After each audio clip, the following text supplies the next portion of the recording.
पेट की दिक्कतें, मतलब ऐसी परेशानियां जो पीछा ही नहीं छोड़ती। क्या इसका कोई परमानेंट, कोई पारंपरिक इलाज है? आज हम एक ऐसे ही सदियों पुराने आयुर्वेदिक नुस्खे की बात करने वाले हैं जो शायद इसका जवाब हो सकता है। ये सवाल ये सवाल शायद बहुत से लोगों को अपना सा लगेगा, है ना? खाना खाया और बस पेट में भारीपन, गैस, खट्टी खट्टी डकारें। सुनने में छोटी बातें लगती हैं, पर सच तो ये है कि ये रोज की जिंदगी को ना बहुत मुश्किल बना देती हैं। पेट में भारीपन, गैस बनना, अफारा मतलब पेट का फूल जाना, कब्ज रहना, ये सारे लक्षण इतने कॉमन हैं कि हम इन्हें नज़रअंदाज कर देते हैं। पर असल में ये एक तरह से हमारे पाचन तंत्र के सिग्नल्स हैं। वो कह रहा है, भाई मदद चाहिए। तो चलिए, इन्हीं आम पर बहुत परेशान करने वाली पेट की समस्याओं की तह तक चलते हैं और देखते हैं कि आयुर्वेद हमें क्या रास्ता दिखाता है। तो आयुर्वेद का समाधान क्या है? जवाब है चित्रकादि वटी। जी हाँ, ये एक बहुत पुराना टाइम टेस्टेड जांचा परखा उपाय है। एक ऐसी दवा जिसे खास तौर पर हमारी पाचन अग्नि यानी डाइजेस्टिव फायर को फिर से मजबूत करने के लिए बनाया गया है। तो आखिर ये चित्रकादि वटी है क्या चीज? देखिए, ये एक शास्त्रोक्त दवा है। अब शास्त्रोक्त का मतलब क्या हुआ?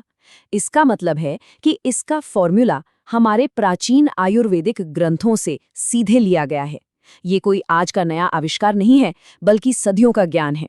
और सबसे अच्छी बात, अब ये चूरन की जगह गोली के रूप में भी मिलती है। मतलब इस्तेमाल करना बहुत ही आसान हो गया है। देखिए, कोई भी दवा हो, उसका पूरा फायदा तभी होता है जब उसे सही ढंग से लिया जाए। तो अब बात करते हैं कि चित्रकादि वटी को लेने का सही तरीका क्या है। इसका एक पूरा तरीका है, ध्यान से सुनिए। शुरुआत के 15 दिनों तक दिन में 3 बार, मतलब नाश्ता, लंच और डिनर के बाद 2-2 गोली लेनी है। फिर जब आराम मिलना शुरू हो जाए तो डोज को कम करना है, 2 बार, और फिर धीरे धीरे दिन में 1 बार पे ले आना है। लेना कैसे है? बहुत सिंपल है। या तो गुनगुने पानी के साथ या फिर सादे ताज़े पानी के साथ ले सकते हैं।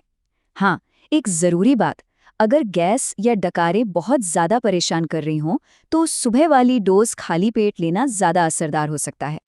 ओके, अब हम बात करने वाले हैं सबसे ज़रूरी चीज़ की, और वो है परहेज यानी डाइट का डिसिप्लिन, क्योंकि इसके बिना दवा भी अपना पूरा काम नहीं कर पाएगी।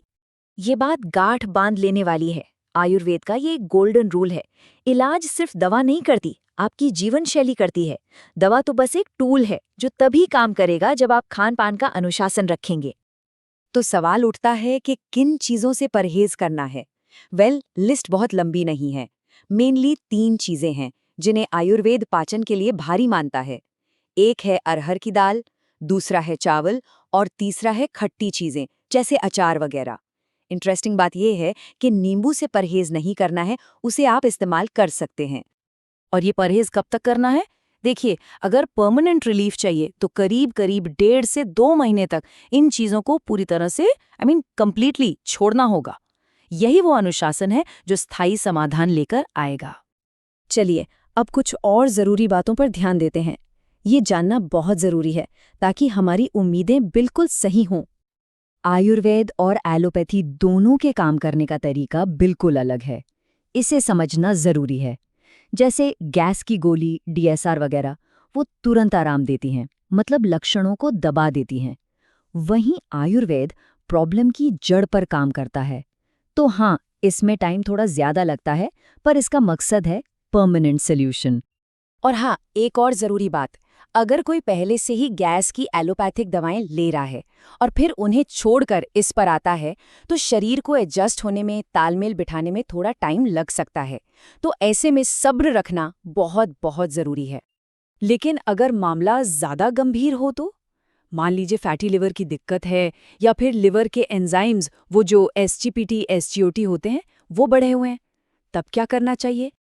ऐसी किसी भी कंडीशन में एक ही जवाब है, हमेशा डॉक्टर से सलाह लें। अगर ब्लड रिपोर्ट्स में लिवर से जुड़ी कोई भी गंभीर बात सामने आती है तो फिर सेल्फ मेडिकेशन बिल्कुल नहीं, प्रोफेशनल मेडिकल एडवाइस ही लेनी चाहिए। ये बात बहुत हिम्मत देती है ना, कि धीरे धीरे लाभ मिलता है लेकिन निजात मिलना शुरू हो जाएगा। आयुर्वेदिक प्रोसेस स्लो ज़रूर हो सकता है, पर जो राहत मिलती है वो परमानेंट होती है। ये सिर्फ एक गोली खाना नहीं है, ये एक हीलिंग प्रोसेस है, ठीक होने की एक पूरी प्रक्रिया।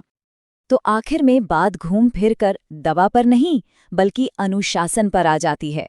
असली सवाल तो ये है कि क्या हम सब अपने स्वास्थ्य के लिए वो ज़रूरी अनुशासन अपनाने को तैयार हैं? क्योंकि असली ताकत गोली में नहीं, हमारे अपने संकल्प में होती है।